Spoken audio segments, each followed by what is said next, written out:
Well, as I mentioned last time, my next step after the main frame is to install the floorboards, which go on the underneath side of these vertical frames.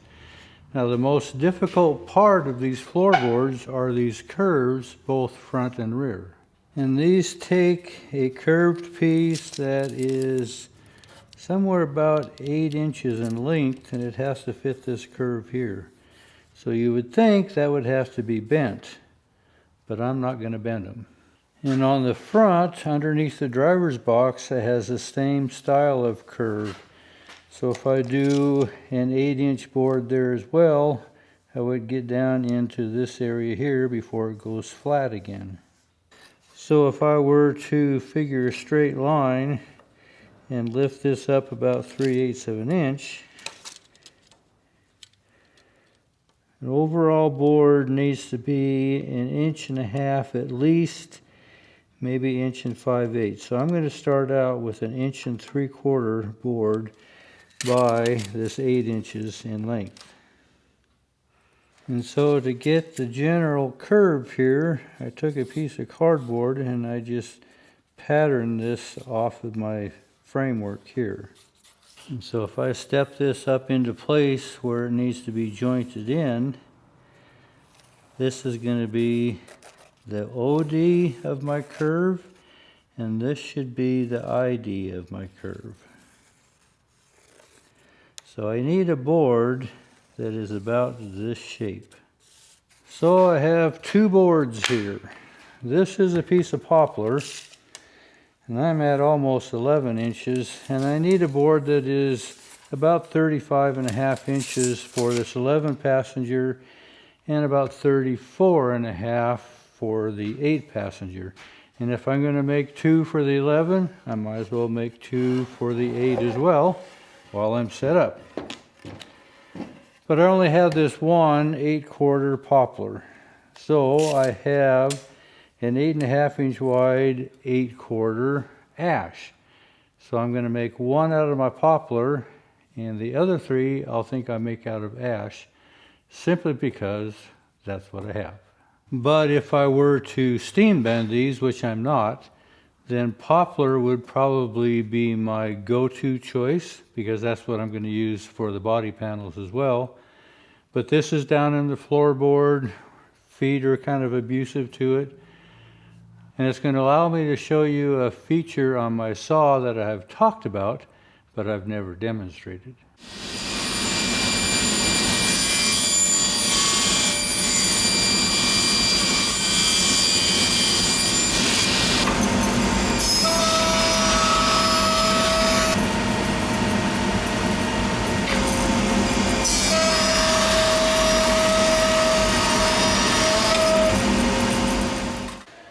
So if I'm going to cut this curve out of this 8/4 piece, I have it cut at 8.5 inches wide.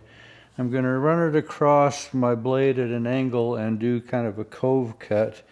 And that's where I can adjust this fence accordingly by adjusting this back here. I've got to move it quite a distance. If I pull this pin, it's going to rotate clear back here. This is about the extreme that it'll go, about like so. I'm not going to go quite extreme. If I remember correctly, in the past I set this at about a 35-degree angle. And all of you that work with table saws can see right off the problem here. The direction of this fence is on the back side of the rotation of the blade. So you're going to continually just bring this blade up to make that cove cut.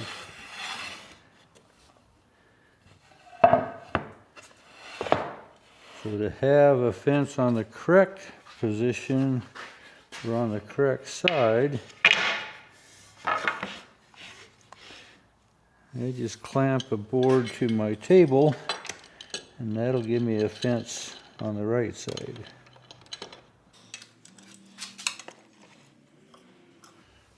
I actually change these clamps so I don't have to bump into these here.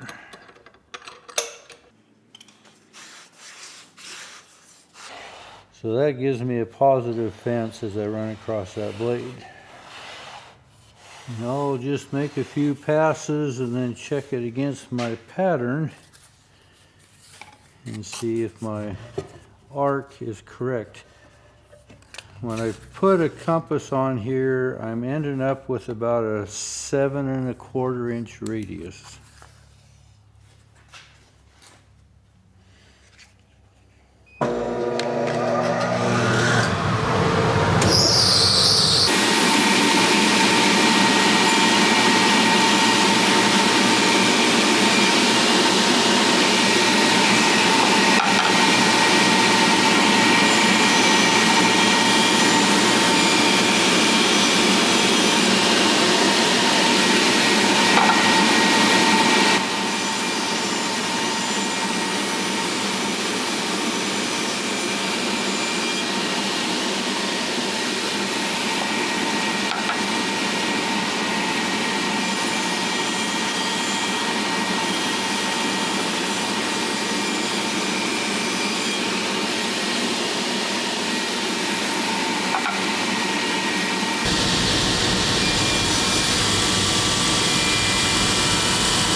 So I flipped my board around and you can see I wasn't quite centered up. So I need to adjust my fence to bring this more center. So I'm going to back my fence up just a buzz.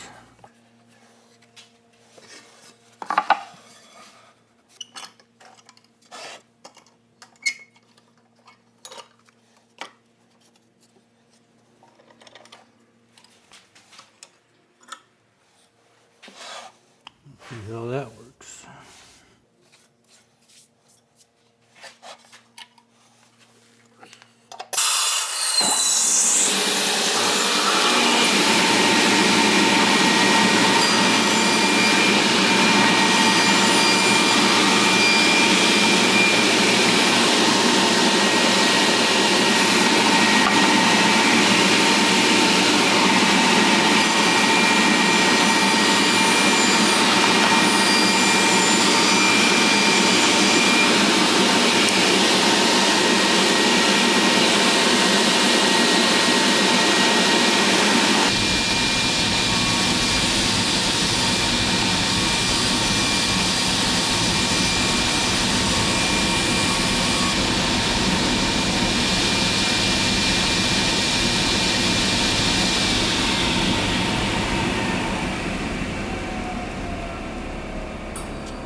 Pretty close right there. It follows real close right through here, and then this actually straightens out just a fuzz. We're really nice right through all there. I still have some room here, so I'm going to go just a little bit deeper, probably more up into that area there.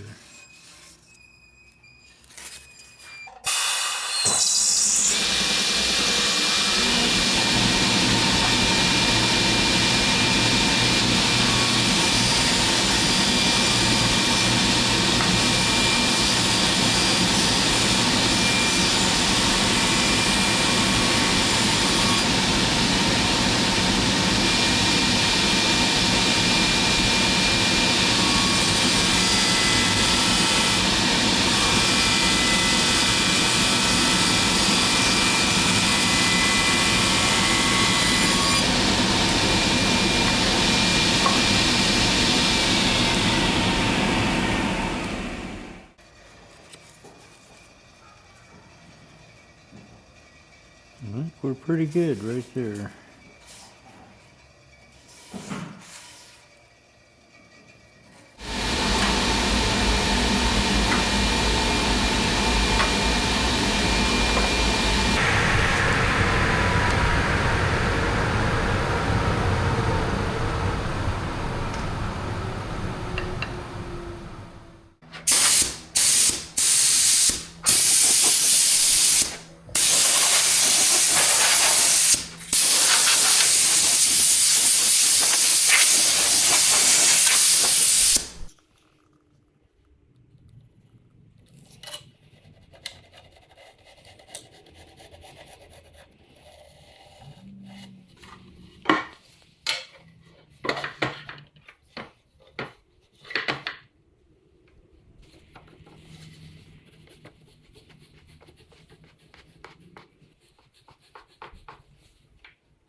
So what I've learned between this first one and the second one is to be a little more deliberate. The first one I just kind of free-handed it through, thinking I really couldn't see that bit. But on the second one, I began to realize that if I watch that bit, I can be much more consistent and control where that flat straight bit is cutting. And also I did take some wax and I waxed the top of these curves here that this board is following. So it follows these curves much more freely and much more smoothly. So you can see I have much less to clean up with the rasp compared to the first one. So when I've done these in the past, I would go ahead and do this cove cut and slab off the corners, but then I just took my sander and kind of free-handed it in. And I was thinking, you know, there's got to be a better way. How often do we say that? So laying awake at night, I kind of came up with this concept thinking, well, maybe this straight bit on a round mold like this would allow that to be a little more consistent.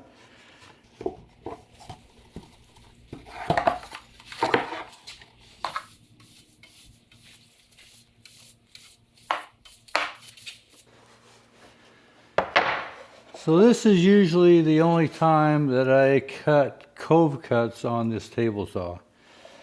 I don't know that I've done it for anything other than these Yellowstone coaches. So these go on both ends of the floorboard, and there might be a little bit of fine tuning, but these fit that arc pretty close. I do like that jig, how that worked out, as it gives me a pretty symmetrical round curved piece.